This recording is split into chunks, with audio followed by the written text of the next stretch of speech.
বিশ্ব মঞ্চে আর্জেন্টাইনদের সফলতার মূল রহস্য মাঠে দলটির ফুটবলারদের মধ্যকার দারুণ কেমিস্ট্রি।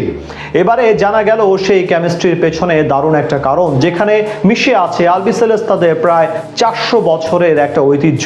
কি সে ঐতিহ্য যা মাঠের লড়াইয়ে মেসি আলভারেজদের এক সুতোয় বাঁধতে কার্যকারী ভূমিকা রাখে, সে কথাই জানবো। বিশ্বমঞ্চে আর্জেন্টাইনদের সাফল্যের রহস্য কেবল তাদের দক্ষতা ও কোচের দুর্দান্ত কৌশলেই সীমাবদ্ধ নয়, বরং মাঠে ও মাঠের বাইরে দলের ফুটবলারদের দারুণ রসায়নও এক্ষেত্রে অন্যতম প্রভাবক। আর সাম্প্রতিক সময়ে ফুটবল দুনিয়ায় আলোড়ন সৃষ্টি করা এই দুর্দান্ত রসায়নের পেছনে লুকিয়ে আছে আলবিসেলেস্তাদের প্রায় 400 বছরের পুরনো এক ঐতিহ্য।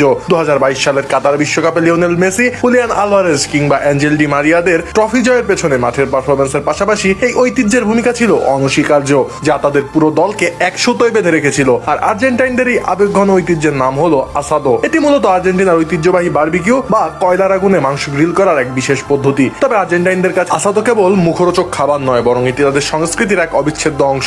সপ্তদশ শতক থেকে গাউচো তথা রাখালদের হাত ধরে চলে আসা এই ঐতিহ্য আজ আর্জেন্টিনার জাতীয় ঐক্যের এক অনন্য প্রতীক। গরুর বিভিন্ন অংশের মাংস নিয়ে বিশেষ সসেজের মিশ্রণে উন্মুক্ত আগুনে কয়লার আঁচে অত্যন্ত ধৈর্য সহকারে গ্রিল করে এই আসাদো তৈরি করা হয়। যে কোনো বড় উৎসব, পারিবারিক পুনর্মিলন, বন্ধুদের আড্ডা কিংবা আনন্দের মুহূর্তে আসাদোর আয়োজন করা আর্জেন্টাইনদের যেন এক মজ্জাগত অভ্যাসে পরিণত হয়েছে। আর এই সাংস্কৃতিক টান এবং নিজেদের ঐতিহ্যের প্রতি ভালোবাসা এতটাই গভীর যে কাতার বিশ্বকাপের মতো হাই ভোল্টেজ টুর্নামেন্টে আর্জেন্টিনা ফুটবল দল নিজেদের দেশ থেকে প্রায় 2000 পাউন্ড স্থানীয় গরুর মাংস সঙ্গে করে নিয়ে গিয়েছিল। সাধারণত ফুটবলাররা আন্তর্জাতিক টুর্নামেন্ট চলাকালীন বিলাসবহুল 5 তারকা হোটেলে অবস্থান করতে পছন্দ করলেও মেসি, ডি মারিয়ারা কাতার বিশ্বকাপের সময় সেই লোভনীয় সুযোগ ত্যাগ করেছিলেন। তারা 5 তারকা হোটেলের পরিবর্তে বেছে নিয়েছিলেন কাতার বিশ্ববিদ্যালয়ের এক হলরুমকে। এর একমাত্র প্রধান কারণ ছিল বিলাসবহুল হোটেলের কঠোর নিয়ম কানুন ও প্রাতিষ্ঠানিক পরিবেশের বাইরে গিয়ে যেন তারা সম্পূর্ণ খোলামেলা জায়গায় নিজেদের ঐতিহ্যবাহী আসাদো উৎসবের মতো দারুণ সব আয়োজন উপভোগ করতে পারে, যা তাদের মানসিক প্রশান্তি এনে দিতে সাহায্য করবে। এবং দিন শেষে সুদূর প্রসারী এই সিদ্ধান্ত দলের জন্য শতভাগ কার্যকর প্রমাণিত হয়েছিল।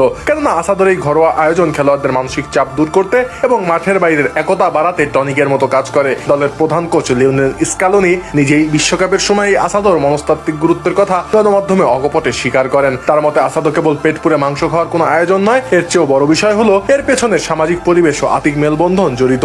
আগুনের চুলার চারপাশে যখন পুরো দলের খেলোয়াড় ও কোচিং স্টাফরা একসঙ্গে বসেন, তখন সেখানে এক অদ্ভুত পারিবারিক ও আন্তরিক আবহ তৈরি হয়। সেই উষ্ণ পরিবেশে সিনিয়র জুনিয়র ভেদাভেদ ভুলে মাঠের রণকৌশলের চাপ একপাশে সরিয়ে রেখে খেলোয়াড়রা প্রাণ খুলে গল্প করেন, হাসেন, গান এবং একে অপরের খুব কাছাকাছি চলে আসেন। উল্লেখ্য যে কেবল কাতার বিশ্বকাপেই নয়, বরং 90-এর দশকে ম্যারাডোনা, ক্যানিজিয়ারাও এই আসাদোর স্বাদ আস্বাদন করেন। এবং আসন্ন 2026 ফিফা বিশ্বকাপেও মেসি, আলভারেজদের জন্য দারুণ এই আয়োজন রাখা হয়েছে বলে জানা যায়। ভক্তদের চাওয়া, ফুটবলারদের চাপ কমাতে আর্জেন্টাইন ফুটবল অ্যাসোসিয়েশনের দারুণ এই উদ্যোগ আরো একবার কাজে দেবে, যেখানে আলবিসেলেস্তারা চতুর্থবারের মতো বিশ্বজয়ের উল্লাসে মাতবে।